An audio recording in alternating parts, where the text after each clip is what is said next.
को नमस्कार। नमस्कार। कहानी की हेडलाइन है, जीवन में दो लोगों से हमेशा सीखते रहना चाहिए।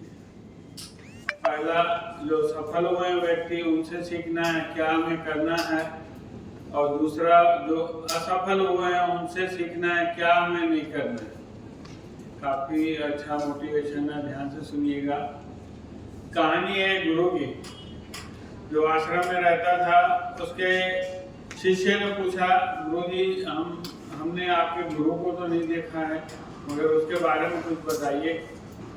तो गुरुजी ने कहा, मेरे तो वैसे बहुत सारे गुरु रहे हैं, मैं हर गुरु से सीखता आया हूँ, मगर मैं तुमको 3 गुरुओं के बारे में बता रहा हूँ। बोला, मैं नया जब साधु बना, इस आश्रम में आया, तपस्वी बना, तो मेरे को एक गांव से दूसरे गांव जाना रहता था। जब एक गांव से दूसरे गांव जा रहा था, तो एक गांव में शाम हो गई, संध्या हो गई, अंधेरा होने को था। मैंने देखा कि एक बालक मोमबत्ती हाथ में लिए जली हुई आ रहा है, मंदिर की ओर जा रहा है। तो मैंने सोचा, चलो इससे कुछ बात करते हैं, अपने ज्ञान का प्रदर्शन करते हैं।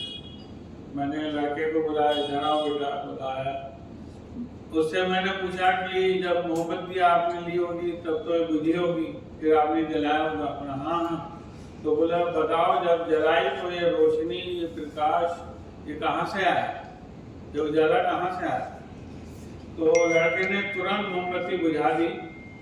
बोले, अंकल मोमबत्ती मेरे हाथ में जल रही थी, अभी आपने देखा, मैंने बुझा दिया, अब आप बताओ कि रोशनी कहाँ गई।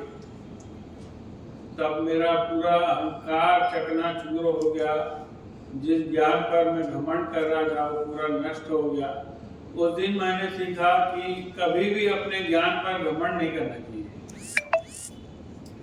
और दूसरी बार जब मेरे को मौका मिला गांव जाने का, दोपहर का समय था, गांव से जा रहा था, एक तालाब के किनारे से जा रहा था, देखा कि एक कुत्ता पानी पीने के लिए जा रहा है, मगर वो अपनी परछाई देख के वापस आ गया। उसको ऐसा लग रहा था कि उधर भी कोई है करके, डर के मारे वापस आ रहा था।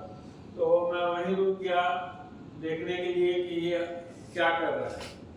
तो वो 8-10 बार जाता, भौंकता, वापस आता, जाता, भौंकता, वापस आता।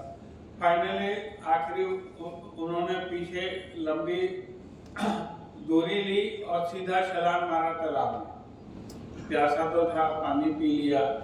पानी पी के वो पूरा लहराते हुए, घूमते हुए बाहर आ गया। उस दिन मैंने सीखा कि डर आएगा, डर लगेगा, अगर आपने साहस नहीं छोड़ दिया, तो साहस आपने रखा तो जो डर है वो सुमंतर हो जाएगा। तीसरी बार तो कमाल हो गया। काफी लंबी दूरी थी, मैं गांव पहुंचा, अर्धरात्रि हो गई थी। मैं सोच रहा था कहाँ मंदिर मिलेगा, कहाँ विश्राम करूंगा। तभी मैंने देखा कि एक कारीगर दीवार तोड़ने का काम कर रहा है। मैं उसके पास गया, मेरा कारीगर भाई साहब, मैं काफ़ी लंबी दूरी से आया हूँ, थक चुका हूँ, मेरे को आप बताइए मंदिर कहाँ है, मेरे को विश्राम करना है। और वो हंस दिया। बोले, मैं कारीगर साहब नहीं हूँ, मैं एक चोर हूँ, मैं दीवार तोड़ के अपने चोरी करने के लिए रास्ता बना रहा हूँ। मैं बोला, जो भी है भाई, तू मेरे को मंदिर बता कहाँ मेरे को विश्राम करना है, काफ़ी थक चुका हूँ। बोले, मंदिर तो अगर सुबह खुलेगा, अगर आप चाहो तो मेरे साथ जा सकते हो, मेरे घर में अकेला रहता हूँ। हाँ, अगर मैं पहले ही आपको बता दिया हूँ कि मैं एक चोर हूँ। मैंने कहा, मैंने को लगा कि भोला आदमी है, अच्छा आदमी है, दिल का साफ है। मैं बोला, चलो। उसके घर गया। सुबह जब उठा, मेरी तबीयत ठीक नहीं लग रही थी, तो मैंने उस चोर से कहा कि 2-3 दिन विश्राम करूँगा, उसके बाद जाऊँगा। उन्होंने कहा, ठीक है। जब रात को मैंने देखा कि वो चोरी करने जाता था, तो ईश्वर से प्रार्थना करके जाता था, ईश्वर आज चोरी लगा देना। मैंने देखा कि 2-3 दिन उसकी चोरी नहीं लगी।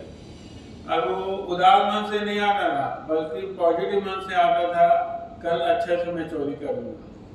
फाइनली उसकी एक दिन चोरी हुई और मैंने उस चोर से कहा, मैंने आपसे सीखा है कि लगातार प्रयास करने से, निरंतर प्रयास करने से अवश्य जीत होती है।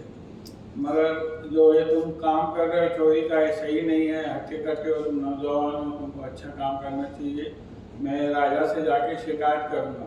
तो वो कुछ नहीं बोला, हंस दिया।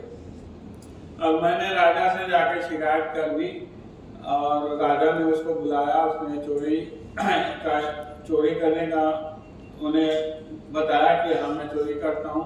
राजा ने उसे सजा नहीं दी, बल्कि उसकी ईमानदारी से उसे छोड़ दिया और एक मौका और दिया कि तुम आज से चोरी नहीं करोगे, कुछ काम करोगे, ईमानदारी का काम करोगे। उस दिन तो मैं चला आया, शायद उस चोर ने चोरी करना छोड़ दिया होगा। कहने का मतलब ये है कि जीवन एक गुरु है,